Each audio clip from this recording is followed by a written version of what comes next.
तो दोस्तों आज हम आपके लिए लेकर आए हैं फैक्ट्रीज में खाने पीने की चीजों को तैयार करने वाली मॉडर्न मशीनों की मालूमात लेकर, जो कि आपके नॉलेज में काफी इजाफा करने वाली हैं। तो इस वीडियो को शुरू से लेकर आखिर तक पूरा जरूर देखिएगा ताकि आपसे कोई भी अहम मालूमात मिस ना हो जाए। सनोवो। अक्सर बहुत से ममालिक में लोग पहले से ही उबले हुए अंडों को दुकानों से खरीदना पसंद करते हैं ताकि उन्हें घर लाकर उबालने का झंझट खत्म हो जाए। तो ऐसे में लोगों की हाई डिमांड को पूरा करने के लिए इस मशीन की मदद ली जाती है। इस मशीन का कन्वेयर सिस्टम आहिस्ता आहिस्ता चलते हुए अंडों को पानी के एक बहुत बड़े कंटेनर में डाल देता है, जहां अंडों को उबाला जाता है और एक तयशुदा वक्त के बाद इन सभी अंडों को वहां से बाहर निकाल लिया जाता है और कन्वेयर बेल्ट की मदद से इनको नॉर्मल टेम्परेचर वाले पानी में डाल दिया जाता है, जिसके साथ ही इन अंडों को लाइंस में एक दूसरे के पीछे रख दिया जाता है, जहां से मशीन का ये कन्वेयर बेल्ट इन अंडों को आगे की तरफ ले जाता है। और यहाँ आता है इस मशीन का सबसे मेन हिस्सा, जहाँ अंडों के ऊपर से स्किन को उतारा जाता है। ये मशीन इस काम को इतनी रफ्तार और सफाई के साथ करती है जैसे कि कोई जादू कर रही हो, और ये मशीन छिलकों को इतनी महारत से उतारती है कि किसी भी अंडे को कोई नुकसान नहीं पहुंचता। और ये मशीन अपने एक दूसरे हिस्से से साथ ही साथ छिलकों को बाहर भी निकालती चली जाती है। Gills onion. दुनिया में बहुत सी कंट्रीज ऐसी हैं जहां लोगों के लिए प्याज काटना बड़ा ही रुला देने वाला काम होता है। तो ऐसे हालात में वो लोग रेडी टू यूज प्याज डायरेक्ट बाजार से ही खरीदना पसंद करते हैं। खेतों से प्याज को सीधा इस फैक्ट्री में लाने के बाद एम्प्लॉइज की मदद से इनको छांटकर अलग अलग कर लिया जाता है, जिसके बाद ये प्याज एक कन्वेयर की मदद से दो कटिंग ब्लेड्स के दरमियान से गुजरते हैं, जो कि इन सभी प्याज के ऊपर वाले और जड़ वाले हिस्सों को काट देते हैं। उसके बाद मशीन में लगी एक बहुत बड़ी रोटेटिंग रॉड की मदद से इन प्याज के ऊपर से छिलकों को उतार लिया जाता है। अगर किसी वजह से इनके ऊपर से छिलका नहीं उतरता तो आगे जाकर एम्प्लॉइज की मदद से बचे हुए प्याज के छिलकों को उतार लिया जाता है, जिसके बाद इन सभी प्याज को पानी से अच्छी तरह से साफ किया जाता है। जिसके बाद ये प्याज पहुंचते हैं मेन मशीन के पास, जहां एक एम्प्लॉय इन अनियंस को उनकी जिसामत के मुताबिक अलग अलग मशीन के पाइप्स में डालता चला जाता है, जिनमें शार्प ब्लेड लगे होते हैं, जहां ये मशीन प्याज को बारीक स्लाइस में काटती चली जाती है, जिनको बाद में छोटे छोटे बॉक्सेस में पैक करके मार्केट में भेज दिया जाता है।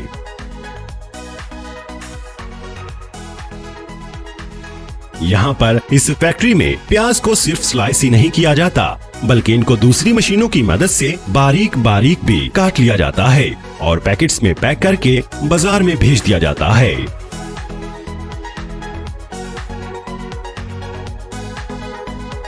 कटा 27। दोस्तों, आप में से बहुत से लोगों ने कभी न कभी कोन आइसक्रीम तो खाई ही होगी, जो कि खाने में भी काफी मजेदार होती है। यहाँ इस मशीन में सभी कोन्स को एक लाइन में रख दिया जाता है और ठीक इसके ऊपर लगी नोजल्स एक जैसी मिकदार में आइसक्रीम को इन कोन्स में भरती चली जाती है। कोन्स काफी नाजुक होती हैं, तो ये मशीन बड़ी ही महारत से आइसक्रीम से भरी इन कोन्स को उठाकर एक दूसरे कन्वेयर बेल्ट पर रख देती है,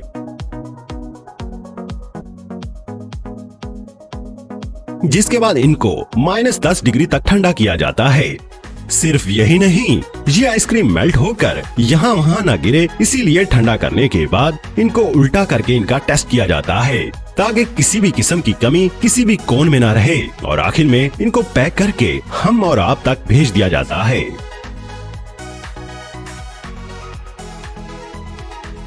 मास्टर क्राफ्ट रोटी मेकर। दोस्तों, बहुत बड़ी तादाद में रोटियां बनाने के लिए इस मॉडर्न मशीन का इस्तेमाल किया जाता है। इस मशीन के सबसे पिछले हिस्से में आटे को एक वर्कर की मदद से डाल दिया जाता है। फिर इस मशीन में लगे रोलर्स आटे की एक पतली लेयर तैयार करते चले जाते हैं और आगे कन्वेयर पर एक कटिंग रोलर रोटियां काटता चला जाता है। इस कन्वेयर के लास्ट पर बचे हुए आटे को एक दूसरी कन्वेयर पर वापस मशीन में डाल दिया जाता है। यहाँ से ये सारी रोटियां एक बर्नर में चली जाती हैं और अच्छी तरह से पक जाने के बाद दूसरी साइड से बाहर आ जाती हैं। सच में ये मशीन तो काफी काबिले तारीफ है। Magic pizza.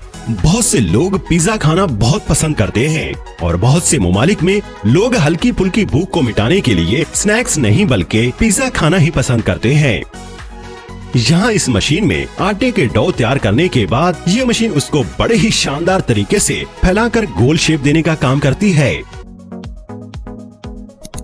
जिसके बाद वर्कर्स इनको उठाकर कन्वेयर बेल्ट पर बने सर्कल्स पर रखते चले जाते हैं।